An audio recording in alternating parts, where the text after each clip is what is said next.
यातितरतश्चार्थेष्वभिघ्नस्वराट् तेने ब्रह्महृदाय आदिकवये मुह्यन्ति यं सूरयः तेजो वारिमृदां यथा विनिमयो यत्र त्रिसर्गो मृषा धाम्ना स्वेन सदा निरस्तकुहकं सत्यं परं धीमहि सृष्टिस्थित्यप्ययेहानितिर्षितमो बन्धमोक्षाश्च यस्मात् तस्य श्रीब्रह्मरुद्रप्रभृति सुरनरद्वीषशत्रुरात्मकस्य विष्णोर्व्यस्ताः समस्ताः सकलगुणनिधिः सर्वदोषव्यपेतः पूर्णानन्दो अव्ययो यो गुरुरपि परमः चिन्तयेतं महान्तम् ಯಾವುದಾಯ್ತೀಗ ಧರ್ಮ ಪದ ನಿರ್ಮತ್ಸರಾಣಾಂ ಸತಾಂ ಹೇಳಿದರು. ಧರ್ಮ ಪ್ರೋಜ್ಯತ ಕೈತವಃ, ನಿಷ್ಕಪಟವಾದ ಧರ್ಮ ಅಂದರೆ ಫಲಾಪೇಕ್ಷೆ ರಹಿತವಾದ ಕರ್ಮ ಧರ್ಮ ಅಂತ ಹೇಳಿ. ನಿರ್ಮತ್ಸರರು ಮಾತ್ಸರ್ಯವನ್ನು ಹೊಂದಿರಬಾರದು. ಅರ್ಜುನನಿಗಿದ್ದ ಮಾತ್ಸರ್ಯ ಒಳ್ಳೆ ಮಾತ್ಸರ್ಯ, ಅಂಥ ಮಾತ್ಸರ್ಯ ಇರಬೇಕು ಅಂತ ಹೇಳಿ. ಒಳ್ಳೆಯವರ ಮೇಲೆ ಮಾತ್ಸರ್ಯ ಇರಬಾರ್ದೆ ಹೊರತು ಕೆಟ್ಟವರ ಮೇಲೆ ಮಾತ್ಸರ್ಯ ಇದ್ರೆ ತಪ್ಪಲ್ಲ. ಉತ್ತಮೇ ಸ್ವಾತ್ಮನೋ ನಿತ್ಯಂ ಮಾತ್ಸರ್ಯಂ ಪರಿವರ್ಜಯೇತ್ ಕುರುತೆ ಯತ್ರ ಮಾತ್ಸರ್ಯಂ ತತ್ತಸ್ಯ ವಿಹೀಯತೆ ತತ್ತಸ್ಯ ವಿಹೀಯತೆ. ಮಾತ್ಸರ್ಯ ಮಾಡ್ತಾ ಹೋದಂತೆ ಅವನ ಸಾಧನೆ ಎಲ್ಲ ವ್ಯರ್ಥ ಆಗುತ್ತೆ ಅಂತ ಹೇಳ್ತಾರೆ. ನಿತ್ಯ ನಿರಸ್ತ ದೋಷ ಪೂರ್ಣ ಗುಣಂ ವಾಸ್ತವ ವೇದ್ಯಂ ವಾಸ್ತವ ಮಾತ್ರ ವಸ್ತು ಶಿವದಂ ಅನ್ನೋ ಪದ ಇದೆ. ವಸ್ತು ಅಂತ ಒಂದು ಪದ, ವಾಸ್ತವ ಅಂತ ಒಂದು ಪದ. ವಾಸ್ತವವಾಗಿ ನಾವು ಮಾತಾಡ್ತಿರ್ತೇವೆ ವಾಸ್ತವವಾಗಿ ಅಂತ. ಇಲ್ಲೇನು ಅರ್ಥ ಅಂದರೆ ನಿತ್ಯ ನಿರಸ್ತ ದೋಷ ಪೂರ್ಣ ಗುಣಂ ವಾಸ್ತವಂ. ನಿರಸ್ತ ದೋಷ ಪೂರ್ಣ ಗುಣಂ, ನಿತ್ಯ ನಿರಸ್ತ ದೋಷ ಪೂರ್ಣ ಗುಣಂ, ಪೂರ್ಣ ಗುಣ. ಆಮೇಲೆ ನಿರಸ್ತ ದೋಷ ಪೂರ್ಣ ಗುಣ, ನಿತ್ಯ ನಿರಸ್ತ ದೋಷ ಪೂರ್ಣ ಗುಣ. ಇಷ್ಟ ಅನ್ವಯ. ನಿತ್ಯದಲ್ಲೂ ನಿರ್ದೋಷವಾದ ಗುಣಗಳಿಂದ ಪೂರ್ಣನಾದಂಥವನ್ನೇನಂತ ಕರೀಬೇಕು? ವಾಸ್ತವಂ ಅಂತ ಕರೆದು. ಅದಕ್ಕೇನು ಆಧಾರ? ನಿರಸ್ತ ಅಂದರೆ ಏನು? ದೂರ ಮಾಡಿಕೊಂಡ, ಇಲ್ಲದಿರುವ ಅಂತ ಅರ್ಥ. ಇಲ್ಲದಿರುವ, ಏನಿಲ್ಲ, ದೋಷ ಇಲ್ಲದಿರುವ ಅಂತ ಮುಂದಿದೆ. ನಿರಸ್ತ ದೋಷ ಅಂತಿದೆ, ಗೊತ್ತಾಯ್ತಾ? ಎರಡೇ ಹೇಳಿ. ಹೌದು, ನಿತ್ಯ ನಿತ್ಯ ನಿತ್ಯ ಅನ್ನೋದು ವಿಶೇಷ, ಗೊತ್ತಾಯ್ತಾ? ಅದಕ್ಕೆ ವಾಸ್ತವ ಶಬ್ದಕ್ಕೆ ಅರ್ಥ. ಇದಕ್ಕೆ ಆಧಾರ ಕೊಡ್ತಾರೆ. ನಿತ್ಯ ಸಂಹಿತಾಯಾಂಚ, ನಿತ್ಯ ಸಂಹಿತ ಅಂತ ಕೃತ ಪಂಚರಾತ್ರ ಅದರಲ್ಲಿ ಹೇಳ್ತಾರೆ.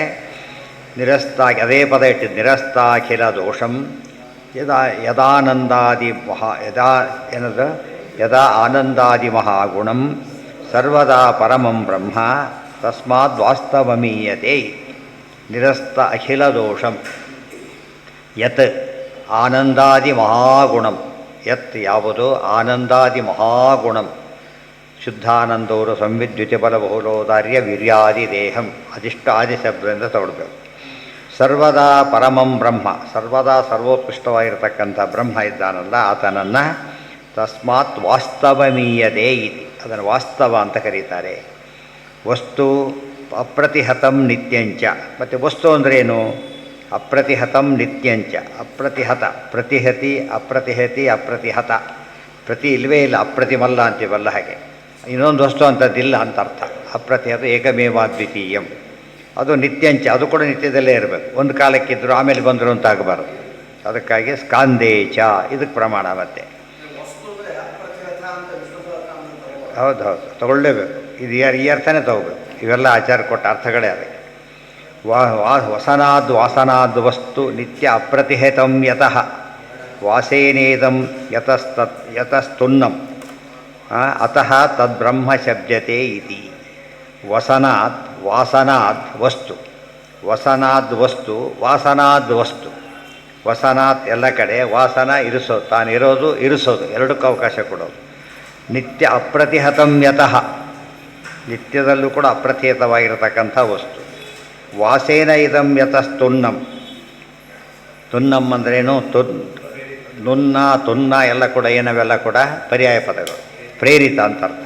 ತನ್ನ ಇರುವಿಕೆಯಿಂದನೇ ಎಲ್ಲವನ್ನು ಪ್ರೇರಣೆ ಮಾಡ್ತಕ್ಕಂಥ ವಸ್ತು ಇದೆಯಲ್ಲ, ಇದಂತ ಕರೀತಾರೆ. ಅದನ್ನು ಬ್ರಹ್ಮನನ್ನು ವಸ್ತು ಅಂತ ಕರೀತಾರೆ. ಇದು ವಸ್ತುವಿನ ವಿಶೇಷವಾದ ಹಿರಿಮೆ. ವಸ್ತು, ವಾಸ್ತವ ಎಲ್ಲ ಪದಗಳು ಮೇಲ್ನೋಟಕ್ಕೆ ಅದು ಅನಿಸೋದೇ ಇಲ್ಲ ವಿಷ್ಣುವಾಚಕ ಅಂತ ಹೇಗೆ ತೋರಿಸ್ತಾರೆ ನೋಡಿ. ಇದೆಲ್ಲ ಕೂಡ ಸಮನ್ವಯಾಧ್ಯಾಯಕ್ಕೆ ಸರಿ. ಅರ್ಥೋಯಂ ಬ್ರಹ್ಮಸೂತ್ರಾಣ ಮತ್ತೆ ಬರುತ್ತೆ. ಒಂದು ನಿತ್ಯ ಸಂಹಿತ, ಇನ್ನೊಂದು ಬ್ರಹ್ಮಸಂಹಿತ. ಈಗ ಹೇಳ್ತಿರೋದು ಸ್ಕಾಂದೇಚ, ಆಮೇಲೆ ಹೇಳ್ತಿರೋದು ಮತ್ತು ಗಾರುಡೇಚ. ಎಷ್ಟು ಪ್ರಮಾಣ ಕೊಡ್ತಾರೆ ಅಷ್ಟಕ್ಕೇ. ಎಲ್ಲ ಪುರಾಣಗಳು ಪಂಚರಾತ್ರಾದಿಗಳು ಎಲ್ಲದರಿಂದ ಆಧಾರ ಕೊಟ್ಟು ಇವೆಲ್ಲ ಯಾತಕ್ಕೆ ಅದನ್ನು ಕೋಟ್ ಮಾಡಬೇಕು ಅಂದರೆ ಇದು ಅಧ್ಯಾತ್ಮದ ಕೋಶ ಇದು. ಇದನ್ನು ಯಾವ ಕೋಶದಿಂದ ಅರ್ಥ ನೋಡಬಾರ್ದು. ಇದಕ್ಕೆಲ್ಲ ಕೂಡ ಈ ಜನರಲ್ ಡಿಕ್ಷನರಿಯಿಂದ ಉಪಯೋಗ ಆಗೋದ್ರೆ ಟೆಕ್ನಿಕಲ್ ಡಿಕ್ಷನರಿ ಆಗಬೇಕು. ಇದು ಸ್ಪಿರಿಚುವಲ್ ಡಿಕ್ಷನರಿ. ಅವೆಲ್ಲ ಆಧ್ಯಾತ್ಮಿಕ ಕೋಶಗಳೇ ಇವೆಲ್ಲ ಕೂಡ ಆ ಪುರಾಣಗಳನ್ನು ಹಾಗೆ ಉಪಯೋಗ ಮಾಡ್ಕೋಬೇಕು. ಇತಿಹಾಸ ಪುರಾಣಾಭ್ಯಾಂ ವೇದಂ ಸಮುಪ ಬ್ರಹ್ಮಯೇತ್ ಅಂತ ಹೇಳ್ತಾರಲ್ಲ, ಹಾಗೆ ಅದು ಉಪಯೋಗ ಮಾಡ್ಕೊಳ್ಳೋದು. ಈ ಡಿಕ್ಷನರಿಯಿಂದ ಉಪಯೋಗ ಮಾಡ್ಕೊಳ್ಳೋದು ಕೊಟ್ಟರೆ ನಾವು ಇಲ್ಲೇ ಇರ್ತೀವಿ, ಮುಂದೆ ಹೋಗೋದೇ ಇಲ್ಲ ಅಷ್ಟೇ. ಸಿಟಿ ಬಸ್ಸಲ್ಲಿ ಓಡಾಡ್ದಾಗುತ್ತೆ ಹೊರತು ಏನಲ್ಲ, ಅದು ಊರು ಬಿಟ್ಟು ಹೋಗೋದಿಲ್ಲ. ಈ ಚಿಂತನೆ ಬಿಟ್ಟೇ ಹೋಗೋದ್ರಿಂದ ಮೇಲೆ ಶಾಸ್ತ್ರ ಓದಿ ಏನು ಪ್ರಯೋಜನ ಅದಕ್ಕೆ. ಧರ್ಮಾರ್ಥ ಕಾಮ ಮೋಕ್ಷಾಣಂ ಏಕಮೇವ ಪದಂ ಯತಃ ಅವರೋಧೋ ಹೃದೀಶಸ್ಯ ಪೃಥಗ್ವಕ್ಷೇ ನತಾನಹಂ ಇತಿ.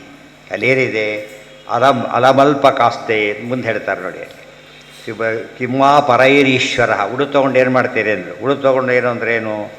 ಧರ್ಮಾರ್ಥ ಕಾಮ ಮೋಕ್ಷಾಣಂ ಏಕಮೇವ ಪದಂ ಯತಃ ಅವರೋಧೋ ಹೃದಿ ಈಶಸ್ಯ ಪೃಥಕ್ ವಕ್ಷೇ ನತಾನಹಂ. ಧರ್ಮ ಅರ್ಥ ಕಾಮ ಮೋಕ್ಷ ಎಲ್ಲವೂ ಯಾರ ಕೈಯಲ್ಲಿದೆ? ಅವರೋಧ ಪೂರ್ಣವಾಗಿ ಧರಿಸಿರೋದು ಹೃದಿ ಈಶಸ್ಯ ದೇವರ ಮನಸ್ಸಿನಲ್ಲಿರೋದರಿಂದ ಅನುಗ್ರಹ ಮಾಡಿದರೆ ಉಂಟು, ಇಲ್ಲದ ಹೋದರೆ ಇಲ್ಲ. ಆದ್ದರಿಂದ ಪೃಥಕ್ ವಕ್ಷೇ ನತಾನಹಂ. ಅಹಂ ನಾನು, ತಾನ್ ಅವನ್ನ, ಪೃಥಕ್ ನವಕ್ಷೆ ಪ್ರತ್ಯೇಕ ಹೇಳೋದಕ್ಕೆ ಹೋಗೇ ಇಲ್ಲ. ಒಂದು ವಸ್ತು ಸಿಕ್ಕ ಮೇಲೆ ಪೂರ್ಣ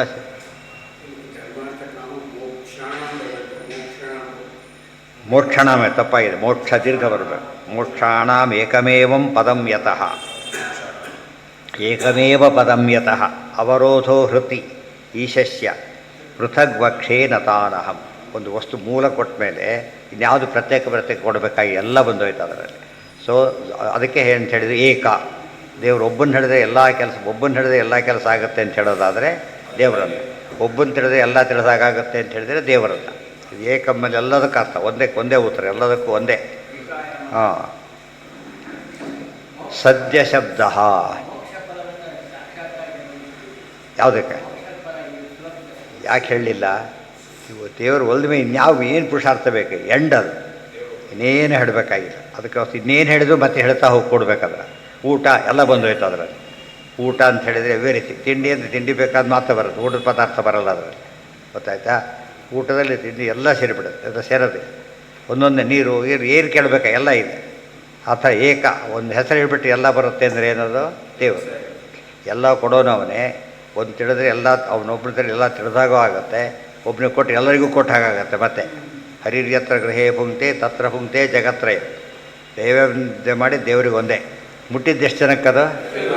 ನಾವು ಕೊಡೋ ಟ್ಯಾಕ್ಸ್ 10 ರೂಪಾಯಿ ಟ್ಯಾಕ್ಸ್ ಕೊಟ್ಟರು ಕೂಡ ಏನಾಯ್ತು ಅದೀಗ? ಎಲ್ಲದಕ್ಕೂ ತಡ್ಕೋಬೇಕು. ನಾವು ತಿನ್ನೋ ಅಗಳಗಳು ಕೂಡ ಎಂಟೈರ್ ಬಾಡಿ ರೀಚ್ ಆಗುತ್ತಲ್ಲ, ಹಾಗೆ ಎಂಟೈರ್ ಬಾಡಿ ರೀಚ್ ಆಗ್ಬೇಕಾದ್ರೆ ಎಲ್ಲಿ ಇಟ್ಕೋಬೇಕು ಅದನ್ನು? ಬಾಯಿಂದ ಹೊಟ್ಟೆ ಎಲ್ಲ ಕಡೆ ಬೈಗೆಲ್ಲ ಹಚ್ಕೊಂಡು ಓಡಾಡಿದ್ರೆ ಉಪಯೋಗ ಇಲ್ಲ. ನಾವು ಅನ್ಯ ದೇವತೆಗಳನ್ನ ಉಪಾಸನೆ ಮಾಡೋದು ಸರ್ವೋತ್ತಮತ್ವನೇ. ಹೇಗೆ ಅಂದರೆ ಅನ್ನ ಅಲ್ಲಲ್ಲೇ ತಿಳಿಸ್ಬೇಕು ಅಂತ ಹೇಳಿಬಿಟ್ಟು ತಲೆ ಮೇಲೆ ದೃಷ್ಟಿ ಇಟ್ಕೊಟ್ರೆ ಹಾಗಾಗುತ್ತೆ ಅಷ್ಟೆ. ಒಬ್ಬರಿಗೆ ಕೊಟ್ಟರೆ ಅದೇ ದೃಷ್ಟಾಂತ ಕೊಡ್ತಾರೆ. ಯಥಾ ತರೋರ್ ಮೂಲ ನಿಷೇಚನೇನ ತೃಪ್ಯಂತೆ ತತ್ಕಂದ ಭುಜೋಪಶಾಖಾ. ಮರಕ್ಕೆ ನೀರು ಹಾಕೋದು ಎಲ್ಲ ಎಲೆ ಒಂದೊಂದು ಎಲೆ ನೀರು ಹಾಕೋದು ಕೂತ್ಕೊಂಡ, ಬುಡಕ್ಕಾಗಲೇ ಇಲ್ಲ, ಎಲ್ಲ ಒಣಗೋಯ್ತು, ಏನು ಕೆಲಸಕ್ಕೆ ಬರಲಿಲ್ಲ. ಬುಡಕ್ಕೊಂದು ಹಾಕಿದ, ಇಲ್ಲಿ ಹಾಕಿ ಅಲ್ಲೇ ಜೋರಾಗಿ ಇದು ಮಾಡಿದೆ. ಮೇಲಿದೆ ಅದು, ಎಷ್ಟೋ ಮೇಲೆ ಇದೆ. ಇದು ಕೆಳಗೆ ಹಾಕ್ತಿದ್ದಾನೆ, ಮೇಲೆ ಹೋಗ್ತಾ ಇದೆ. ಹಾಕ್ತಿರೋದು ನೀರು ಹೀಗೆ, ಅದು ರೀಚ್ ಆಗ್ತಿರೋದು ಮೇಲಕ್ಕೆ. ಎಷ್ಟು ಮ್ಯಾಜಿಕ್ ಅದು, ಅರ್ಥ ಆಯ್ತಾ? ಇದನ್ನ ಅರ್ಥ ಮಾಡಿಕೊಂಡ್ರೆ ಇದೇ ಮೂಲನ ಹಿಡಿದಾಗ ಇನ್ಯಾವುದು ಬೇಕಾಗಿಲ್ಲ. ಒಂದಕ್ಕೆ ನೀರು ಹಾಕಿ ಎಲ್ಲ ಕಡೆ ನೀರು ಬರುತ್ತೆ ಅಂತ ಗೊತ್ತಾದ ಮೇಲೆ ಒಬ್ಬನಿಗೆ ಅರ್ಪಣೆ ಮಾಡಿದರೆ ಎಲ್ಲರಿಗೂ ಮುಟ್ಟತ್ತೆ ಅಂತ ಅರ್ಥ ಆಯ್ತಾಗ. ವಾಸಸ್ಥಾನ ಅದೆಲ್ಲ ದೃಷ್ಟಾಂತ ಇಲ್ಲೇ ಇಟ್ಬಿಟ್ಟಿದ್ದಾರೆ. ಅದನ್ನು ಕನ್ನಡದಲ್ಲೇ ಬರೀತಾರೆ. ಪಾದಪಗಳಿಡೀರೆ ತಲಿರಬುತೋದು ಕೊಂಬೆಗಳುಬ್ಬಿ ಮತ್ತು ಸ್ವಾದು ಫಲ ವಿಧಿವೆಂದದಲ್ಲಿ ಸರ್ವೇಶ್ವರನು ಜನರ ಆರಾಧನೆಯ ಕೈಕೊಂಡು ಮಿಗೆ ಬ್ರಹ್ಮ ಅವಾದಿಗಳ ನಾಮದಲ್ಲಿ ಕರೆಸುವ ಹೇಳ್ತಾ ತನ್ನ ಮಹಿಮೆಯ ತೋರಗೊಡ ಜಗಕ್ಕೆ. ಏನು ಮಾಡಿ ಕೂಡ ಪರ್ವತನ ಮಹಿಮೆ ಬುಡ ಹೇಗೆ ತಾನು ತೋರಿಸೋದಿಲ್ವ ಮರ, ಹಾಗೆ ಪರಮಾತ್ಮ ಕಾಣಿಸೋದಿಲ್ಲ. ಬಟ್ ಎಲ್ಲ ಮಾಡ್ತಿರೋದು ಅವನೇ. ಮೂಲವನ್ನು ತೆಗೆದು ಹಾಕಿಬಿಟ್ರೆ ಹೇಗೂ ಕಾಣಿಸೋದಿಲ್ಲ ಅಂತ ಕಟ್ ಮಾಡಿ ಹಾಕಿದ. ಏನಾಯಿತು ಕತೆ ಆಗಿರೋದು ಹಾಗೆ. ಅದು ಕಾಣದೇ ಇರೋ ವಸ್ತು ಜಿಜ್ಞಾಸೆ, ಕಂಡ ವಸ್ತುನ ಜಿಜ್ಞಾಸೆ ಮಾಡೋದ್ರೆ ಕಾಣದ ವಸ್ತುನ ಜಿಜ್ಞಾಸೆ ಮಾಡಬೇಕು. ಕಾಣದ ವಸ್ತು ಯಾವುದೀಗ? ಯಾವುದಿಲ್ಲದ ಹೋದರೆ ಯಾವುದು ಇರೋದೇ ಇಲ್ಲವೇ ಅದು ಕಾಣದಿರುವ ವಸ್ತು. ದೇವರ ಮಹಿಮೆ ಎಲ್ಲ ಮಾಡಿ ಕಾಣದೇ ಇರತಕ್ಕಂಥದ್ದು ದೇವರ ಮಹಿಮೆ. ಏನೂ ಮಾಡೋದಕ್ಕೆ ಪ್ರೊಜೆಕ್ಟ್ ಆಗೋದು ಜೀವನ ಆಗ್ಬೋದು ಸಾಮಾನ್ಯ. ಅದು ಅಂತ ನಾನೇ ಮಾಡಿದೆ ಅಂತ ಹೇಳೋದು ತಪ್ಪು. ಅದಕ್ಕೆ ಯಾವ ರೆಂಬೆ ಕೇಳಿ ನಾನೆಲ್ಲ ಹಿಡ್ಕೊಂಡಿರೋದು ಮೂಲ ಹಿಡ್ಕೊಂಡಿದೆ ಅಂತ ಹೇಳ್ತಾರಲ್ಲ ಹಾಗೆ. ಸದ್ಯ ಶಬ್ದ ಅಪೇಕ್ಷಿಕ ಇತಿ ತಕ್ಷಣ ತದ್ಯಪ್ಚಾತ್ರ ಬೇಗನೆ ಅಂದರೆ ಎಷ್ಟು ಬೇಗನೆ ಅಂತ ಪ್ರಶ್ನೆ ಬರುತ್ತಾಗ ತಕ್ಷಣ ಈಗ ಇಮ್ಮಿಡಿಯೇಟ್ ಅದಕ್ಕೇನು ಬೇಕಿಲ್ಲ. ಏನು ಸದ್ಯ ಅಂದರೆ ಬೇಗ, ಎಷ್ಟು ಬೇಗ ಕೇಳಬೇಕು. ಅಪೇಕ್ಷಿಕ ಪದ ಇಮ್ಮಿಡಿಯೇಟ್ ಅಂಬೋದಕ್ಕೇನು ಬೇಕಿಲ್ಲ, ಏನು ಸೇರಿಸ್ಬೇಕಾಗಿಲ್ಲ. ನಚ ಅಸಂಪೂರ್ಣ ಅಧಿಕಾರಿಣಾಂ ತಕ್ಷಣಾದ್ ಅವರುದ್ಧತೆ ಇತಿ ಸದ್ಯ ಶಬ್ದ. ಅಧಿಕಾರಿಗಳು ಎರಡು ವಿಧ, ಪೂರ್ಣಾಧಿಕಾರಿಗಳು ಅಪೂರ್ಣಾಧಿಕಾರಿಗಳು ಅಂತೇಳಿ. ಪೂರ್ಣಾಧಿಕಾರಿಗಳು ಅಂದ್ರೇನು, ಕೇಳ್ತಕ್ಕಂಥ ಅರ್ಹತೆ, ಓದ್ತಕ್ಕಂಥ ಅರ್ಹತೆ ಪೂರ್ತಿ ಇದ್ದರೆ ಪೂರ್ಣಾಧಿಕಾರಿಗಳು. ಇವತ್ತು ವೈರಾಗ್ಯ ಭಾರಿ ಮುಖ್ಯವಾದ, ಅದಿಲ್ಲ ಅಂಥೇಳಿ ಏನಾಯ್ತು, ಈಗ ಪೂರ್ಣಾಧಿಕಾರ ಇಲ್ಲ ಅಂತ ಆಯ್ತಾರೆ. ಸಾಮಾನ್ಯ ಡಿಫೆಕ್ಟು ಗೊತ್ತಾಯ್ತಾ. ಅದು ಬಿದ್ದವ್ರಿಗೆ ಏನಾಯ್ತು, ಪರೀಕ್ಷಿತ ರಾಜರಿಗೆ ಹೇಳೋದು ಕೇಳಿದ ಹೊರಟೇ ಬಿಟ್ಟು ಭಾಗವತ ಕೇಳಿ ಅಲ್ಲ. ಭಾಗವತ ಕೇಳಿದ್ದು ವೈಕುಂಠಕ್ಕೆ ಹೊರಟಿದ್ದೇ ಕೆಲಸ. ಕೇಳಿದವರೆಲ್ಲ ಎಲ್ಲಿ ಹೋಗಿದ್ದಾರೆ ಆಗಿದ್ರೆ ಈಗ? ಅದು ಹೋಗೋದಿಲ್ಲ ಅಂತಲ್ಲ, ಬಟ್ ಈಗಲೇ ಹೋಗಿಲ್ಲ. ಕಾರಣ ಏನು ಅಂದರೆ ಅಧಿಕಾರ ಪೂರ್ಣ ಆಗಿಲ್ಲ. ಏನಾಯಿತು, ನವ ಸಂಪೂರ್ಣಾಧಿಕಾರಿಣಾಂ ನಚ ಅಸಂಪೂರ್ಣಾಧಿಕಾರಿಣಾಂ ತಕ್ಷಣದ ಅವರುದ್ಧತೆ ಇತಿ ಸದ್ಯ ಶಬ್ದ. ಅಸಂಪೂರ್ಣಾಧಿಕಾರಿಗಳಿಗೆ ತಕ್ಷಣದಲ್ಲೇ ಸಿಗೋದಿಲ್ಲ ಅಂತ ಹೇಳೋದಕ್ಕೋಸ್ಕರ ಆ ಮಾತನ್ನು ಸೇರಿಸಿ ಇವರಿಗೆ ಕ್ಷಣಾತ್ ಅಂತ ಸೇರಿಸ್ಬೇಕು. ಇಲ್ಲದ್ರೆ ಏನಾಗುತ್ತೆ, ಕೆಲವರಿಗೆ ಬೇಗ, ಕೆಲವರಿಗೆ ಆಗಲೇ. ಮತ್ತು ನಿಮಗೆ ಡೌಟ್ ಇದೆಯಾ ಅಂತ ಅವ್ರನ್ನೇ ಕೇಳೋಕ್ಕೆ ಹೋದರೆ ಅಲ್ಲ, ನಿಮ್ಮ ಬಗ್ಗೆ ಯೋಗ್ಯತೆ ಇಲ್ಲ ಅಂತ ಅರ್ಥ. ತಕ್ಷಣಾದ ಅವರುದ್ಧತೆ ಇತಿ ಸದ್ಯ ಶಬ್ದ. ಆಧಿಕಾರಿಕ ಇದರಿಂದ ಏನು ಹೇಳಿದಾಗಾಯಿತು ಅಂದರೆ, ವಿಶೇಷವಾಗಿ ನಾವು ಅಧಿಕಾರ ಅರ್ಹತೆ ಜಾಸ್ತಿ ಆಗ್ತಾ ಹೋದಂತೆ ಫಲ ಹೇಗೆ ಸಿಗುತ್ತೆ, ಬೇಗ ಸಿಗುತ್ತೆ. ಎಲ್ಲಿ ಬಂದಿದೆ ಆ ಮಾತು ಈಗಾಗಲೇ? ಎಲ್ಲಿ ಬಂದಿದೆ? ಭಗವದ್ಗೀತೆಯಲ್ಲೇ ಬಂದಿದೆ. ಏನಂತ ಬಂದಿದೆ? ಯೇ ಯಥಾ ಮಾಂ ಪ್ರಪದ್ಯಂತೆ ತಾಂ ತಥೈವ ಭಜಾಮ್ಯ. ನನ್ನನ್ನು ಹೇಗೆ ಆರಾಧನೆ ಮಾಡ್ತಾರೋ ಹಾಗೆ ನಾನು ಏನು ಮಾಡ್ತೇನೆ, ಫಲ ಕೊಡೋಕ್ಕೆ ಶುರು ಮಾಡ್ತೇನೆ ಅಂತೇಳಿ. ಆರಾಧನೆಗೆ ತಕ್ಕ ಫಲ. ಆದ್ದರಿಂದ ಅದು ಕೊಡಲಿಲ್ಲ ಅಂದರೆ ನಮ್ಮಲ್ಲಿ ದೋಷ ಇದೆ. ಯಾರಲ್ಲಿ ದೋಷ ಇಲ್ಲ? ಅಲ್ಲಿ ದೇವರಲ್ಲಿ ದೋಷ ಇಲ್ಲ. ನಮ್ಮ ಸೈಡಿಂದ ನೋಡ್ಕೋಬೇಕು. ನಾವು ಸರಿಯಾದ ಪ್ರಯತ್ನ ಮಾಡಿಲ್ಲ, ಅದಕ್ಕೆ ಸಿಗ್ತಾ ಇಲ್ಲ. ಅಧಿಕಾರಿ ವಿಷಯ ಫಲಾನಾಂ ಸ್ಮರಣಾತ್ ಫಲಾಧಿಕ್ಯಂ ಭವತಿ ವಾಮನೇಚ. ಇದೆಲ್ಲ ಯಾಕೆ ಹೇಳಬೇಕಾಗಿತ್ತು? ಮತ್ತೆ ಪ್ರಶ್ನೆ. ಅಧಿಕಾರಿ ವಿಷಯ ಫಲ ಮತ್ತು ಸಂಬಂಧ, ಇದು ನಾಲ್ಕು ಸೇರಿ ಏನಂತಾಯಿತು? ಸಂಬಂಧ ಚತುಷ್ಟಯ. ಇದನ್ನು ಯಾಕೆ ಹೇಳಬೇಕು? ಅದು ಇಲ್ಲೊಂದು ಕಡೆ ಎಲ್ಲ ಕಡೆ ಸೇರಿಸ್ಕೋಬೇಕಾದ್ರೆ. ಮಾಯಾವಾದ ಖಂಡದಲ್ಲಿ ಹೇಳಿದ್ದೇನು? ಇದಕ್ಕೆ ಅಧಿಕಾರಿ ಇಲ್ಲ, ಮಾಯಾವಾದಕ್ಕೆ ವಿಷಯ ಇಲ್ಲ, ಪ್ರಯೋಜನ ಇಲ್ಲ, ಸಂಬಂಧ ಬರೋದೇ ಇಲ್ಲ. ಸಂಬಂಧ ಹೇಗೆ ಬರೋದು? ಏನು ದೃಷ್ಟಾಂತ ಕೊಟ್ಟರು ಸಂಬಂಧ ಹೇಗೆ ಬರೋದಿಲ್ಲ ಅಂತ ಹೇಳೋದಕ್ಕೆ? ಮೂರು ಇಲ್ಲದೆ ಆದಮೇಲೆ ಸಂಬಂಧ ಹೇಗೆ ಬರೋದಿಲ್ಲ ಏನಂತ ಹೇಳ್ಕೊಟ್ಟಿದ್ದಾರೆ? ಗೋಶೃಂಗ ನರಶೃಂಗ ಶಶಶೃಂಗ ಯೋಹ. ಮನುಷ್ಯನಿಗೂ ಕೊಡಿಲ್ಲ, ಅದಕ್ಕೆ ಎರಡು ಇಲ್ಲದ ವಸ್ತುಗಳು ಜಾಯಿನ್ ಮಾಡಿದರೆ ಹಾಗಾಗಿ ಅದನ್ನು ಹೇಳಬೇಕಾದ್ರೆ ಉಪಯೋಗಿಸಿದ್ದಾರೆ. ಅದು ಯೋಗ ಋಷೃಂಗ ಶಶವಿಶೃಂಗ ಯೋಹ ಅಂಥೇಳಿ ಉಪಾಧಿ ಖಂಡನದಲ್ಲಿ ಮಾತಾಡ್ತಾರೆ. ಅದು ಪದ್ಯಾತ್ಮಕ ಬಂದಾಗ ಉಪಾಧಿ ಖಂಡನ, ಗದ್ಯಾತ್ಮಕ ಬಂದಾಗ ಮಾಯವಾದ ಖಂಡನ. ಮತ್ತು ಅದು ಇದು ಕೂಡ ಇನ್ನೊಂದು ಪೈಚಾತ್ವಾನ ಖಂಡ ಹಾಗೆ. ಬಟ್ ಅನುಮಾನ ಆದ್ದರಿಂದ ಕನ್ಫ್ಯೂಷನ್ ಸಿಗೋದಿಲ್ಲ. ಯುಕ್ತಿ ಅದು. ಮೂರು ಸರಿಯಾಗಿ ಅರ್ಥ ಮಾಡಿಕೊಂಡು ಯೋಗ ಶಶ ನೃಶೃಂಗ ಯೋಹೋ ಪದ. ಅದು ಯೋಗ ಅಂದ್ರೇನು? ಕಾಂಟ್ಯಾಕ್ಟ್ ಬಿಟ್ವೀನ್ ಶಶಶೃಂಗ ನೃಶೃಂಗ. ಮನುಷ್ಯನಿಗೆ ಕೊಂಬಿಲ್ಲ, ಅದಕ್ಕೂ ಎರಡು ಕೊಂಬನ್ನು ಸೇರಿಸ್ಬಿಟ್ಟು ಎಷ್ಟು ಚೆನ್ನಾಗಿದೆ ನೋಡಿ ಅಂದರೆ ಸೇರಿಸಿದಿರ್ತಾನೆ ಮೊದಲು. ಅದಕ್ಕೆ ಮೂರಲ್ಲಿ ಒಂದೂ ಇಲ್ಲ ಅಂದಮೇಲೆ ಹೇಗೆ ಜಾಯಿನ್ ಮಾಡೋದು? ಮೂರಲ್ಲಿದ್ದಾಗ ಇದು ಪ್ರಶ್ನೆ ಬರುತ್ತೆ, ಇದರಿಲ್ಲ. ಅಧಿಕಾರಂ ಫಲಂಚೈವ. ಅದಕ್ಕೆ ಮತ್ತೆ ಪ್ರಮಾಣ ಕೊಡ್ತಾರೆ. ಈ ಪ್ರಮಾಣ ಎಲ್ಲ ಕಡೆ ಅಪ್ಲೈ ಮಾಡ್ಕೋಬೇಕು. ಎಲ್ಲೆಲ್ಲಿ ಅಧಿಕಾರಿ ವಿಷಯ ಪ್ರಯೋಜನ ಹೇಳ್ತಾರೋ ಈ ಬ್ರಹ್ಮಸೂತ್ರ ಭಾಷ್ಯಕ್ಕೂ ಸೇರಿಸ್ಬೇಕಿದೆ. ಅಥ ಅಂತ ಹೇಳಬೇಕಾದ್ರೆ ವಾಕ್ಯ ಓದಬೇಕಿದೆ. ಯಾಕೆ ಮತ್ತೆ ಮತ್ತೆ ಬರೆಯೋದಿಲ್ಲ? ಉಕ್ತಂ ನೋ ವಕ್ತಿ ಭೂಯ. ಅದು ಎಲ್ಲ ಓದಿ ಅಂತ ಅರ್ಥ ಇದಕ್ಕೀಗ. ಒಂದೇ ಓದಿ ಮುಗಿಯೋದಾಗಿದ್ದರೆ ಎಲ್ಲ ಹೇಳಬೇಕಾಗ್ತದೆ. ಒಂದೇ ಕಡೆ ಎಲ್ಲ ಹೇಳಿಬಿಡ್ತೀವಿ. ಎಲ್ಲ ಬೇರೆ ಬೇರೆ ಕಡೆ ಹೇಳಿರೋದ್ರಿಂದ ಅಲ್ಲೇನು ಮಾಡಬೇಕಾಗ ಎಲ್ಲಿ ಬೇಕೋ ಅಲ್ಲಿ ಸೇರಿಸ್ಕೋಬೇಕು. ಎಲ್ಲಿ ಬೇಕು ಸರಿಯಾಗಿ ಜೋಡಿಸ್ಕೋಬೇಕಲ್ಲ. ಬಡಿಸಿದಾಗ ಒಂದು ಹೇಗೆ ಸೇರ್ಕೊಂಡು ಊಟ ಮಾಡ್ತಾನಲ್ಲ ಹಾಗೆ ತಿಳ್ಕೊಳ್ಳೋದಕ್ಕೂ ಹಾಗೆ ಸೇರಿಸ್ಕೊಂಡು ಓದಬೇಕು ಅಂತ ಅರ್ಥ.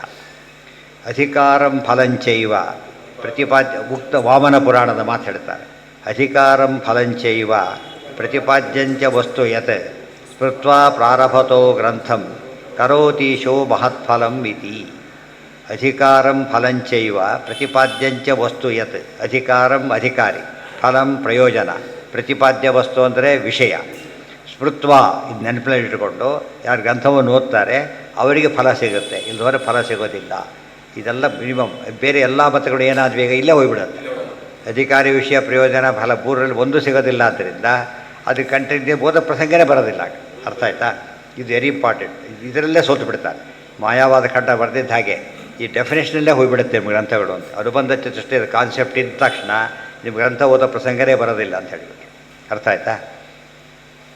ತ್ವರ್ತ್ವಾ ಪ್ರಾರಭತೋ ಗ್ರಂಥಂ ಕರೋತೀಶೋ ಮಹತ್ಫಲಂ. ಅದೆಲ್ಲ ಬರೀ ಸ್ಮೃತ್ವ ಅಂತ ಯಾತಕ್ಕೆ ಹೇಳಿದ್ರು ಗೊತ್ತಾ? ಮನಸ್ಸಿನಲ್ಲಿ ಯಾವಾಗ ಜ್ಞಾಪಕ ಇರಬೇಕು ಅಂತ ಹೇಳ್ತಾರೆ. ಇದು ಅಧಿಕಾರಿ ಹೌದೋ ಅಲ್ವೋ ಯೋಚನೆ ಮಾಡೋದು, ಇದು ವಿಷಯ ಹೌದೋ ಅಲ್ವೋ, ವಿಷಯಾಂತರ ಆಗಬಾರ್ದು. ರೋಡಲ್ಲಿ ಹೋಗೋನು ಸರಿಯಾದ ರೋಡ್ ಹೌದೋ ಅಲ್ಲೋ ಅಂತ ಎವ್ರಿ ಮೊಮೆಂಟ್ ನೋಡ್ತಾನೆ. ಸರಿಯಾದ ರೋಡ್ ಹೌದೋ ಅಲ್ವೋ ಗಮನಿಸ್ತಾ ಇರ್ತಾನೆ. ಗೊತ್ತಾಯ್ತಾ? ಗುರಿ ಗೊತ್ತಾಯ್ತಾ? ದಾರಿ, ಹೋಗೋನು, ಪರಸ್ಪರ ಸಂಬಂಧ. ಇಲ್ಲಿ ಹೋಗ್ತಾ ಕನೆಕ್ಷನ್ನೇ ಇಲ್ಲ, ಡೀಲಿಂಕ್ ಆಗಿಬಿಟ್ಟಿದೆ, ಮುಂದೆ ಹೋಗಾಗಿಲ್ಲೇ ಇಲ್ಲ.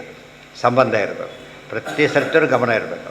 ಈ ಗಮನ ಇತ್ತು ಅಂದರೆ ಯಾವುದನ್ನು ಓದಬೇಕು, ಯಾವುದನ್ನು ಮಾಡಬೇಕು, ಯಾವುದನ್ನು ಕೇಳಬೇಕು ಎಲ್ಲ ಸ್ಪಷ್ಟ ಗೊತ್ತಾಗುತ್ತೆ.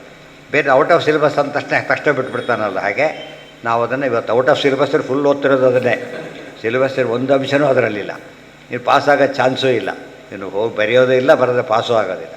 ಓದಿರೋದೆಲ್ಲ ಅಸಂಬದ್ಧ ವಿಚಾರಗಳಾದ್ದರಿಂದ ಹೇಳ್ತಾ ಹಿಂದೆ ಬರೋದಿಲ್ಲ. ನಾರಾಯಣ ನಾವು ಯಾರೂ ಸಂಗಡ ಓದಿದ್ದೆಲ್ಲ ಸಂಗಡ ಬರದೇ ಇರೋ ಪ್ರಸಂಗನೇ ಹೊರತು ಇದಲ್ಲ. ಇಷ್ಟು ಹೇಳಿ ಹೀಗೆ ನಿಗಮಕಲ್ಪತರೋರ್ ಗರಿತಂ ಫಲಂ ಅದೆಲ್ಲ ನೆನ್ಪಿಟ್ಕೋಬೇಕು. ಮರ್ತುಬಿಟ್ರೆ ಹೋಯಿತು. ಅಧಿಕಾರಂ ಫಲಂಚೈವ ಪ್ರತಿಪಾದ್ಯಂಚ ವಸ್ತು ಯತ್ ಸ್ಮೃತ್ವಾ ಪ್ರಾರಭತೋ ಗ್ರಂಥಂ ಕರೋತೀಶೋ ಮಹತ್ಫಲಂ ಇತಿ. ನಿಗಮಕಲ್ಪತರೋರ್ ಗರಿತಂ ಫಲಂ ಶುಕಮುಖಾದಮೃತದ್ರವ ಸಂಯುತಂ ಪಿಬತ ಭಾಗವತಂ ರಸಮಾಲಯಂ ಮುಹುರಹೋ ರಸಿಕಾ ಭುವಿ ಭಾವುಕಾಃ. ನಿಗಮಕಲ್ಪತರೋಃ ಗಲಿತಂ ಫಲಂ ಶುಕಮುಖಾತ್ ಅಮೃತದ್ರವ ಸಂಯುತಂ ಪಿಬತ ಭಾಗವತಂ ರಸಂ ಆಲಯಂ ಮುಹುಹು ಅಹೋ ರಸಿಕಾಃ ಭುವಿ ಭಾವುಕಾಃ. ಇದೇನಿದು? ಫಲ. ಫಲ ಏನು ಗೊತ್ತಾ? ಯಾವುದ್ರ ಫಲ ಇದು? ಸಮಸ್ತ ಶಾಸ್ತ್ರಗಳ ಸಾರರೂಪವಾದ ಫಲ ಇದು. ಸಮಸ್ತ ಶಾಸ್ತ್ರಗಳ ಒಂದು ಗಿಡ ಇರುತ್ತೆ, ಒಂದು ಸೇಬಿನ ಗಿಡ ಅಂತ ತಿಳ್ಕೊಂಡು. ಹಣ್ಣಲ್ಲಿ ಏನಿದೆ ಈಗ? ಪ್ರತಿ ಹಣ್ಣಿಗೆ ಇಡೀ ಗಿಡದ ಎಸೆನ್ಸ್ ಇದೆ. ಯಾವ ಮರದ ಹಣ್ಣು ತೊಗೊಂಡ್ರು ಕೂಡ ಏನಿರಬೇಕು ಅದರಲ್ಲಿ? ಎಸೆನ್ಸ್ ಇರಬೇಕು. ನಿಗಮ ಕಲ್ಪತರು, ನಿಗಮ ಅಂದರೆ ವೇದಗಳು. ಅದು ವೇದಗಳು ಅಂದ್ರೇನು? ಕಲ್ಪ ವೃಕ್ಷ ಅದು. ಅದರ ಫಲ ಇಲ್ಲಿದೆ. ಎಲ್ಲರಿಗೂ ತೆಂಗಿನ ಮರ ಹತ್ತಿ ತೊಗೊಳಕ್ಕಾಗಲ್ಲ. ಎಲ್ಲರೂ ಕೂಡ ವೇದ ಓದಿ ಅಧಿಕಾರ ಇಲ್ಲ. ಬಟ್ ಹಣ್ಣು ತಿನ್ನೋ ಅಧಿಕಾರ ಇದೆ. ಹಣ್ಣು ತಿನ್ಬೋದಲ್ಲ, ಎಳ್ನೀರು ಕುಡಿಬೋದಲ್ಲ. ಆ ರೀತಿಯಾಗಿ ಅದಕ್ಕೆ ಎಲ್ಲರ ಅಧಿಕಾರಿಗಳು ಫಲಕ್ಕೆ. ಹತ್ತಿ ಹಿಡಿಯೋದಕ್ಕೆ ಮಾತ್ರ ಎಲ್ಲರ ಅಧಿಕಾರಿಗಳಲ್ಲ, ವೇದ ಓದೋರಿಗೆ ಮಾತ್ರ ಅಧಿಕಾರ. ನೀವು ಫಲನೇ ಕೊಡ್ತಾ ಇದ್ದೇವೆ ನಿಮಗೀಗ. ತಿರ್ಗೋ ವೇದ ಸಕಲ ವೇದಗಳಲ್ಲಿ ಏನೇನು ವಿಷಯ ಹೇಳಿದೆ ಫಲ ಅಂದರೆ ಒಟ್ಟು ಮಹಾತಾತ್ಪರ್ಯ ಅಂತ. ಮಹಾತಾತ್ಪರ್ಯ ಒಂದು ಕಡೆಗೆ ಸಿಗುತ್ತೆ. ಅದು ತೊಗೊಂಡು ಏನು ಮಾಡೋಣ ಅಂದರೆ ಕಲ್ಪತರು. ಅದು ಕಲ್ಪತರು. ನಿಗಮ ಅಂದರೆ ಕಲ್ಪತರು. ಈ ಪದ ಎಲ್ಲಿ ಬಂತು? ಪುರುಷಾರ್ಥ ಅತಃ ಶಬ್ದಾದಿತಿ ಬಾದರಾಯಣ. ಶಾಸ್ತ್ರಜ್ಞಾನ ಏನು ಕೊಡುತ್ತೆ ಅಂದರೆ ಎಲ್ಲ ವಿದ್ಯೆಗಳು ತಾವು ಕಲಿತು ವಿದ್ಯೆಗೆ ಒಂದು ಫಲ ಕೊಡುತ್ತಷ್ಟೇ. ಅಧ್ಯಾತ್ಮ ವಿದ್ಯೆ ಹಾಗಲ್ಲ. ಏನು ಕೊಡುತ್ತದು? ಎಲ್ಲ. ಎಲ್ಲ ಅಂದರೆ ಎಲ್ಲ, ಯಾವುದನ್ನು ಬಿಡೋದೇ ಇಲ್ಲ. ಶುಖಮುಖಾದ್ ಅಮೃತದ್ರವ ಸಂಯುತ ವೇದ ನಿತರಾಂ ಗಮಯಂತಿ ಹೇಳಿದ್ದಾರೆ. ಈಗ ಏಕವಚನ ಗಮಯತಿ, ಗಮಯಂತಿ ಬಹುವಚನ ಪದ ಬಂದಿದೆ ಈಗಾಗಲೇ. ವೇದಾಹೇವ ಏನಂ ವೇದಯಂತಿ, ಅದಕ್ಕೆ ನಿಗಮ ಅಂತ ಹೆಸರು. ನಿತರಾಂ ಗಮಯಂತಿ. ನಿತರಾಮ್ ಅಂದರೆ ಏನು? ಪೂರ್ಣ ತಿಳಿಸ್ಕೊಡೋದು. ದೇವರನ್ನು ತಿಳಿಸ್ಕೊಡ್ತಕ್ಕಂಥ ಆಧಾರ ಯಾವುದು? ಶಾಸ್ತ್ರಯೋನಿತ್ವ. ಅಪೌರುಷೇಯ ಯಾವುದೀಗ? ವೇದಗಳು. ಆದ್ದರಿಂದ ನಿಗಮಕಲ್ಪತರೋ ಎಂಬುದು ಶಾಸ್ತ್ರಯೋನಿತ್ವ ಶಬ್ದ ಅರ್ಥ. ಅರ್ಥೋಯಂ ಬ್ರಹ್ಮಸೂತ್ರಾಣ ಮತ್ತೆ ನಿಗಮ ಶಬ್ದದಿಂದ ಮಹಾಭಾರತ ಅದೆಲ್ಲವೂ ಸೇರಿಬಿಡುತ್ತೆ. ಇದು ಪೌರುಷೇಯ ವೇದ, ಅದು ಅಪೌರುಷೇಯ ವೇದ. ಆಗಲೇ ಬಂದಿದೆ ಮಾತು. ವಿಷ್ಣು ವೇದ, ಅವಿಷ್ಣು ವೇದ ಇತ್ಯಾದಿ ಎಲ್ಲ ಭಗವದ್ಗೀತಾ ಭಾಷ್ಯದಲ್ಲೆಲ್ಲ ಹೇಳಿಬಿಟ್ಟಿದ್ದಾರೆ. ಅಧಿಕಾರಂ ಫಲಂಚೈವ ಪ್ರತಿಪಾದ್ಯಂಚ ವಸ್ತು ಯತ್ ಸ್ಮೃತ್ವಾ ಪ್ರಾರಭತೋ ಗ್ರಂಥಂ ಆದಮೇಲೆ ನಿಗಮಕಲ್ಪತರೋ ಗಲಿತಂ ಫಲಂ. ಗಲಿತಂ ಅಂದರೆ ಗಲಿತಂ ಇಳಿಸ್ಕೊ ಫಲ ಅಲ್ಲಿದ್ದ ತೋರಿಸೋದಲ್ಲ, ತೆಗೆದು ಕೊಟ್ಟಿದ್ದೇವೆ ಅಂತ ಅರ್ಥ. ಮೇಡಮ್ ಎಳ್ಳೀರು ಕರೆದು ಅಲ್ಲಿದ್ದ ಚಾರ್ಯ ತೊಗೊಳ್ರಿ ಅಂತ ಏನು ಮಾಡಬೇಕು? ಅವ್ರು ಹೊಚ್ಚಿ ಕೊಡ್ತೀವಿ, ಹಚ್ಚಿರಿ. ಹಾಗಲ್ಲ, ಗುಂಡಿ ಇಟ್ಟಾಗಿ ಬಡಿಸಿಬಿಟ್ಟಿದ್ದಾರೆ. ಅಡುಗೆ ಮಾಡಿದ್ದಲ್ಲ, ಬಡಿಸಿ ಆಗಿಬಿಟ್ಟಿದೆ. ಗಲಿತಂ ನಿಮ್ಮ ಮುಂದೆ ಬಿದ್ದಿದೆ. ಅದಕ್ಕೆ ಇನ್ನೊಂದು ಅರ್ಥ, ಗಲಿತಂ ಫಲಂ, ಪಕ್ವವಾದ ಫಲ. ಗಲಿತ ಅಂತ ಹೇಳ್ತಾರಲ್ಲ, ಪೂರ್ಣ ಪಕ್ವವಾದಂಥ ಫಲ ಇದು. ಹಣ್ಣಲ್ಲೂ ಕೂಡ ಸ್ವಲ್ಪ ಕಾಯಿರಿ ಅಂತ ಹೇಳಾಗಿಲ್ಲ, ಮತ್ತೆ ನಾಳೆ ಉಪಯೋಗಿಸಿ ಇವತ್ತು ಬರೋದಿಲ್ಲ ಅಂತ ಹೇಳ್ತಾರಲ್ಲ, ಹಾಗಲ್ಲ, ತತ್ಕ್ಷಣ. ಇದು ಉಳಿದವರಿಗೆ ಸ್ವಲ್ಪ ಸದ್ಯ, ಉಳಿದವರಿಗೆ ಒಂದು ದಿವಸ ವೇಟ್ ಮಾಡಿ ರೆಡಿ ಇದೆ ಈಗಾಗಲೇ. ಆ ರೀತಿ ಇರತಕ್ಕಂಥ ಫಲರೂ ಅಂದರೆ ಭಾಗವತ ಅದೇ ವೇದಾರ್ಥ ಪರಿಬ್ರಹ್ಮಿತ ಅಂತ ಹೇಳಿದ್ದಕ್ಕೆ ವಿವರಣೆ ಇದೆ. ಅದರಲ್ಲಿ ಮಹಾಭಾರತ ಸೇರ್ಕೊಂಡು ಹೋಗುತ್ತೆ, ಎಲ್ಲ ಕೂಡ ಅದೇ ಬ್ರಹ್ಮಸೂತ್ರನೂ ಸೇರ್ಕೊಂಡು ಹೋಗುತ್ತೆ. ಎಲ್ಲ ಕೂಡ ಎಲ್ಲ ಕಲ್ಪತರಗಳ ಸಾರ ಭಾಗವತದಲ್ಲಿದೆ. ಶುಕಮುಖಾತ್ ಅಮೃತದ್ರವ ಸಂಯುತ. ಇದರಲ್ಲಿ ಹಣ್ಣು ಹೇಗಿದೆ ಅಂತ ಪ್ರಶ್ನೆ. ಈಗ ರುಚಿ ಇದೆಯೋ ಇಲ್ಲೋ, ಸವಿ ಇದೆಯೋ ಇಲ್ಲೋ. ನಮ್ಮ ಜನ ಇದ್ರ ಬಗ್ಗೆ ಭಾರಿ ವಿಚಾರ ಮಾಡ್ತಾರೆ. ಲೌಕಿಕದ ಬಗ್ಗೆ ಏನೂ ವಿಚಾರ ಮಾಡದೆ ಕೆಲಸ ಮಾಡ್ತಾನೆ. ರಿಸ್ಕ್ ತೊಗೋತಾರೆ. ಕೋಟ್ಯಂತರ ರೂಪಾಯಿ ಪದಾರ್ಥಕ್ಕೆ ರಿಸ್ಕ್ ತೊಗೊಂಡು ಹಾಕಿಬಿಡ್ತಾರೆ. ಇದು ಬರೀ ರಿಸ್ಕ್. ಇದು ಓದಿನ ಏನಾಗುತ್ತೋ ಇವ್ರು ಫಲ ಸಿಗುತ್ತೋ ಇಲ್ವೋ, ರುಚಿ ಇದೆಯೋ ಇಲ್ವೋ, ನೂರಾರು ಪ್ರಶ್ನೆಗಳು. ಅದಕ್ಕೆ ಉತ್ತರ ಅಮೃತ ದ್ರವ ಇದು. ಎರಡು ಅರ್ಥ. ಅಮೃತ ಅಂದರೆ ಕ್ವಾಲಿಟಿ. ಎಂಥ ಕ್ವಾಲಿಟಿ ಅದು? ಮೋಕ್ಷಕ್ಕೆ ಒಯ್ಯುತ್ತೆ. ಜೊತೆಗೆ ರುಚಿ. ಇವತ್ತು ಎಲ್ಲ ಈ ಪುಣ್ಯಕ್ಕೆ ಯಾವ ಡಾಕ್ಟ್ರ್ ಕೇಳೋಕ್ಕೋ ರುಚಿಯಾದ ಔಷಧಿ ಕೊಡಿ ಅಂತ ಯಾರು ಕೇಳೋಲ್ಲ. ರುಚಿಯಾಗಿರು ಬಂದು ಔಷಧಿನೇ ಅವಾಯ್ಡ್ ಮಾಡಿ ನಿರ್ವಹಿಸಿದ್ರೆ ಕೊಡಿ ಅಷ್ಟೇ. ರುಚಿ ಇದ್ದರೂ ಔಷಧಿ ಇದೆ, ಕಹಿ ಇದ್ದರೂ ಔಷಧಿ ಇದೆ. ಇಲ್ಲಿ ಹಾಗಲ್ಲ. ಇದು ಔಷಧಿ ಕಮ್ ಫುಡ್ ಎರಡೆರಡು ಆಗಿಬಿಟ್ಟಿದೆ. Food come medicine. ಅದಕ್ಕೆ ಆಹಾರವೇ ಔಷಧಿ ಅಂತ ಪದ ಹಾಗಿದೆ. ಆಹಾರವೇ ಔಷಧಿ ಅಂತ ಕರೆಯೋದು ಅದಕ್ಕೇ. ಶುಕಮುಖ ಅಮೃತ ದ್ರವ ಸಂಯುತ. ಅಮೃತ ಗಟ್ಟಿ ಇದ್ದರೆ ಮತ್ತೆ ಕುಟ್ಕೊಂಡು ತಿನ್ನಬೇಕಲ್ಲ, ಅದು ಇಲ್ಲ. ಈ ತಾಂಬೂಲಕ್ಕೆಲ್ಲ ಕುಟ್ಕೊಂಡು ತಿನ್ನಕ್ಕೆ ಬರದೆ ಹೋದರೆ ಬಿಡ್ಲಾರರು ಕಚ್ಚಲಾರರು ಅಲ್ಲಿಲ್ಲ. ಅವು ಕುಟ್ಕೊಂಡು ತಿನ್ನಕ್ಕೆ ಮಾಡಬೇಕು. ಇರೋ ಇಲ್ಲ. ದ್ರವ ಸಂಯುತ ಲಿಕ್ವಿಡ್ ಫಾರ್ಮ್ ಕೊಡ್ತಾರೆ. ಅಮೃತನ ಸಾಲಿಡ್ ಲಿಕ್ವಿಡ್ ಇದು ಪೇಡ ಇದೆ ಅಂತ ತಿಳ್ಕೊಳ್ಳಿ. ಅದೇನದು? ಪೂರ್ತಿ ಹಾಲು ಅಷ್ಟೇ ಇದು. ಯಾವ ರೂಪದಲ್ಲಿದೆ ಇದು? ಘನ ರೂಪದಲ್ಲಿದೆ. ತಿಳಿತಾ? ಆದರೆ ಅದೇ ನೀರು ಹಾಲಿನ ರೂಪದಲ್ಲೇ ಕೊಟ್ಬಿಟ್ರೆ ಮಕ್ಕಳಿಗೆ ತಿನ್ಸೋಕ್ಕಾಗಲ್ಲ. ಚಿಕ್ಕ ಮಗು ಬಾಯಲ್ಲಿಟ್ಟರೆ ಹುಟ್ಟಿದ ಮಗು ಏನು ಕುಡಿಯುತ್ತಾ? ಹಾಲು ತೊಗೊಳುತ್ತೆ. ಅದಕ್ಕೆ ದ್ರವ ಸಂಯುತ. ಅದು ವೇದವ್ಯಾಸದೇವರು ಬರೆದಾಗ ಯಾವ ಕ್ವಾಲಿಟಿ ಮೇಂಟೈನ್ ಮಾಡಿದ್ದಾರೆ, ಎಷ್ಟು ಕಂಟೆಂಟ್ ಇದೆ ಅಂತ ಹೇಳ್ತಾರೆ. ಅಮೃತ ದ್ರವ ಸಂಯುತಂ ಅಂದರೆ ಏನೋ ಕೊಡೋದು ಅಂತ ಹೇಳ್ಬಿಟ್ಟು ಲೋ ಕ್ವಾಲಿಟಿ ಕೊಟ್ಟಿಲ್ಲ. ಮತ್ತು ಎಂಥ ಕ್ವಾಲಿಟಿ ಇದು? ಸಂಯುತಂ. ಅಂದರೆ ಅಕಯ ಪ್ರವಿ ಸಂಭೂಮ ಸಖ, ವಿಷ್ಣುವಿಷೇಕವಾದದ್ದು ಅಂತ ಅರ್ಥ. ಸಂಯುತಂ. ಶುಕಮುಖ. ಇದೆಲ್ಲದಕ್ಕೆ ಏನು ಆಧಾರ? ರುಚಿ ಇತಿ ಅದು ಸರಿ ಹೋಯ್ತು. ಈಗ ಏನು ಆಧಾರ ಅಂದರೆ ಶುಕಮುಖ. ಮೇಲೆ ಬರೆದಿದ್ದೀವಿ ನೋಡಿ ಅಂತ ಹೇಳ್ತಾರಲ್ಲ, ಮೇಲೆ ಅಂಟಿಸಿರ್ತಾರಲ್ಲ ಟಾನಿಕ್, ಅದಕ್ಕೆಲ್ಲ ಅಂಟಿಸಿದೆ ಶುಕಮುಖ. ಶುಕಾಚಾರ್ಯ ಬಾಯಿಂದ ಬಂದಿದೆಯಲ್ಲ ಅದೇ ಪ್ರೂಫ್ ಇದಕ್ಕೆ. ಶುಕಾಚಾರ್ಯದಿಂದ ಬಾಯಿಂದ ಬಂದಿರೋದ್ರಿಂದ ಏನಿದು ಎಲ್ಲ ವಿಷಯ ಏನಿದ್ದೆಲ್ಲ ಸರಿ ಇತ್ತು, ಸರಿ ಅಂತ ಹೇಳಿಬಿಟ್ರು. ಅಲ್ಲಿ ತುಂಬ ಪ್ರಶ್ನೆ ಬರುತ್ತೆ ಮತ್ತೆ ಅದಕ್ಕೆ.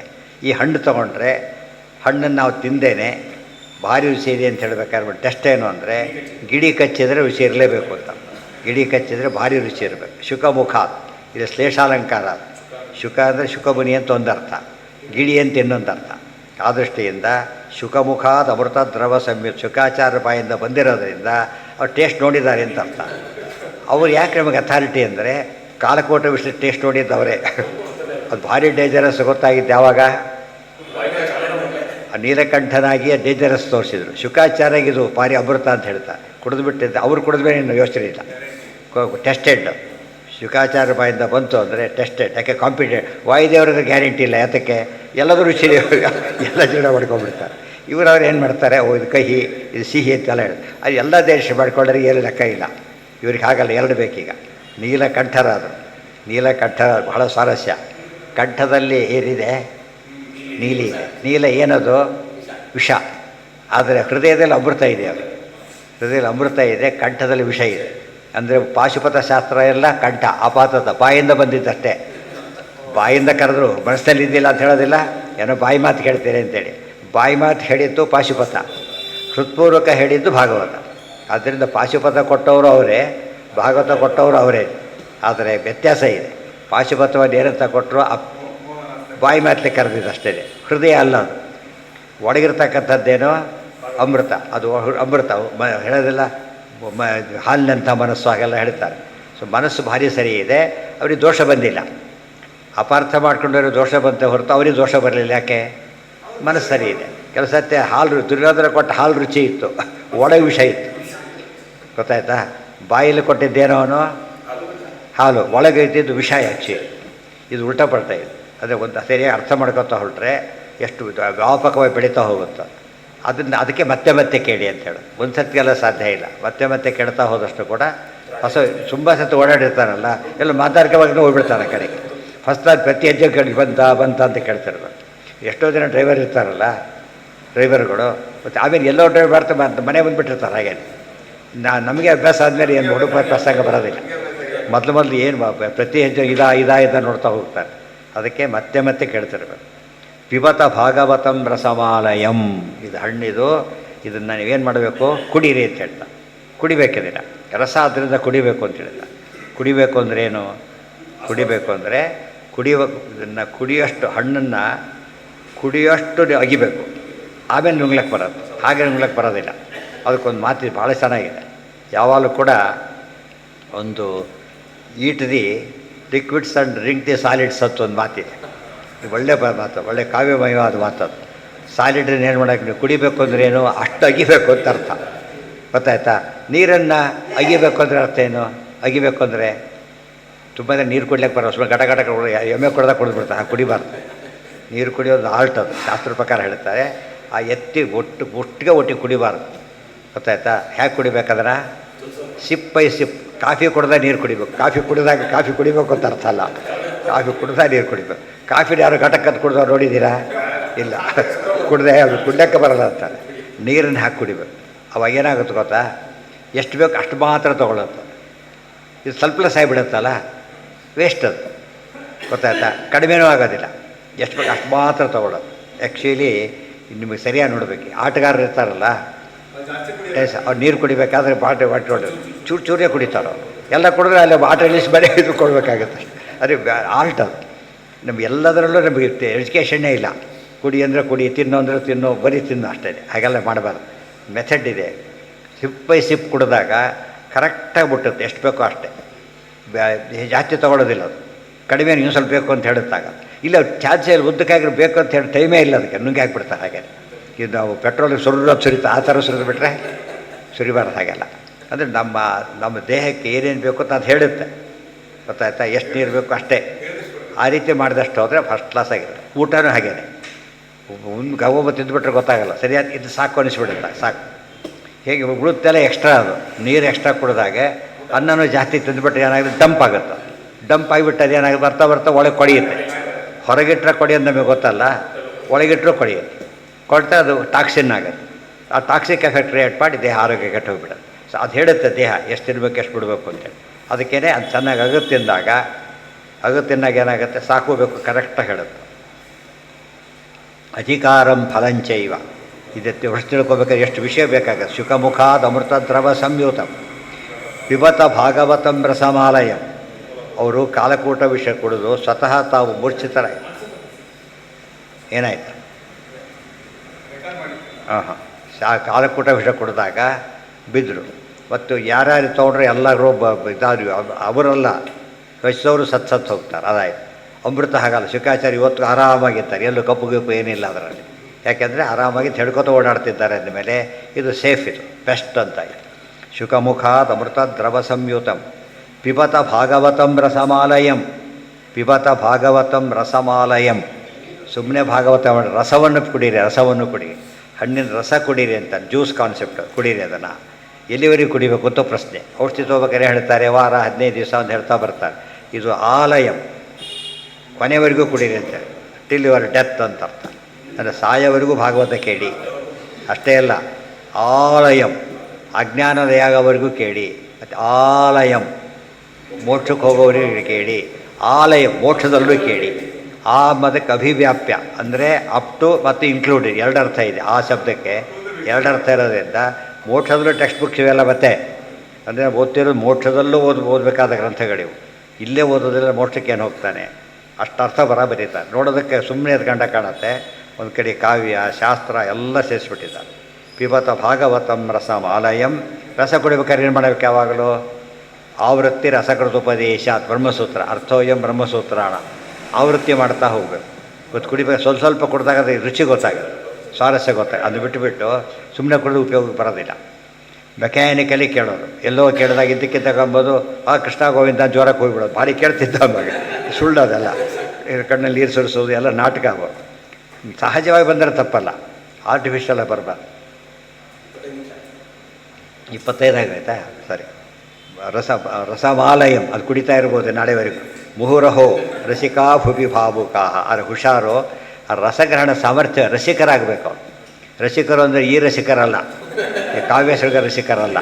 ರಸಗ್ರಹಣ ಸಾಮರ್ಥ್ಯ ಇರಬೇಕು ಅವ್ರಿಗೆ. ಗೊತ್ತಾಯ್ತಾ?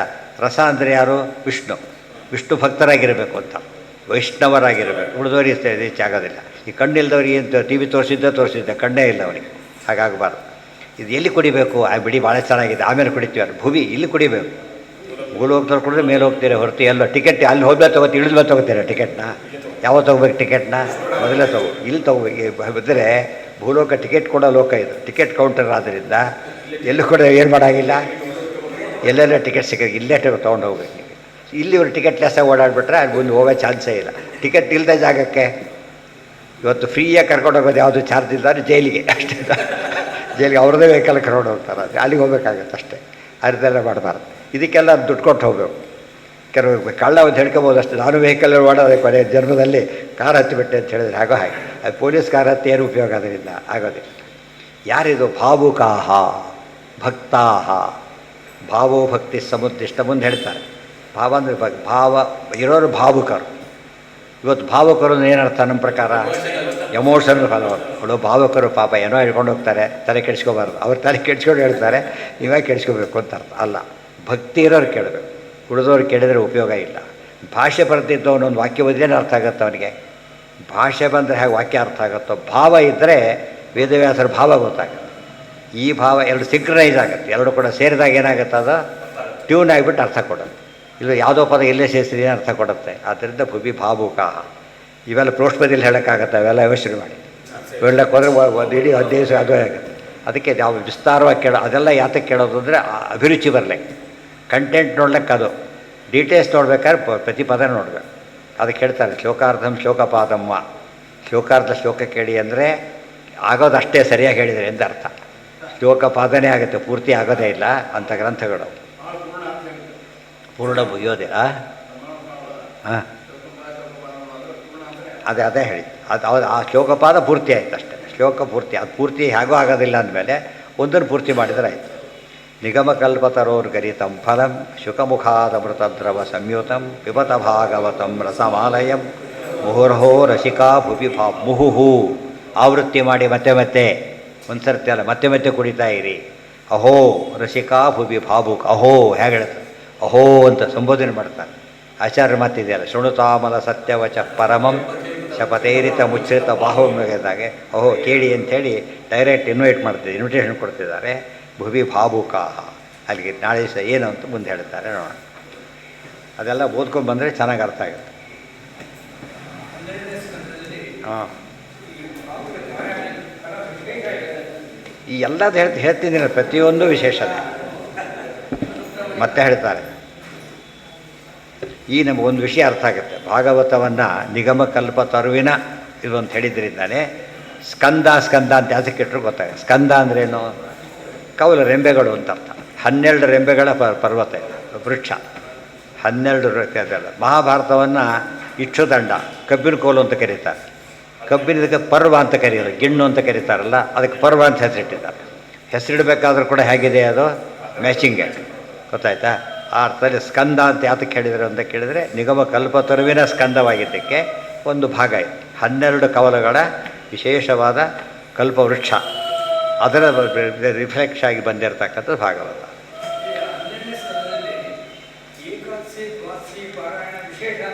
ಉಳಿದಿಸ್ಬೇಡ ಅಂತ ಅರ್ಥ. ಉಳಿದಿಸ್ಬಿಟ್ಬೇಡಿ ಅಂತ ಅರ್ಥ. ವಿಷಯ ಅವತ್ತಾದರೂ ಮಾಡಿ ಅಂತ, ಕೊನೆ ಫಸ್ಟ್ ಅವತ್ತಾದರೂ ಮಾಡಿ. ವಿಶೇಷ ಅಂಥೇಳಿ ಯಾವಾಗಲೂ ಅಷ್ಟೇ, ಪರ್ವಕಾಲಗಳಾದ್ದರಿಂದ ಮಾಡಿ. ಧರ್ಮಾಣ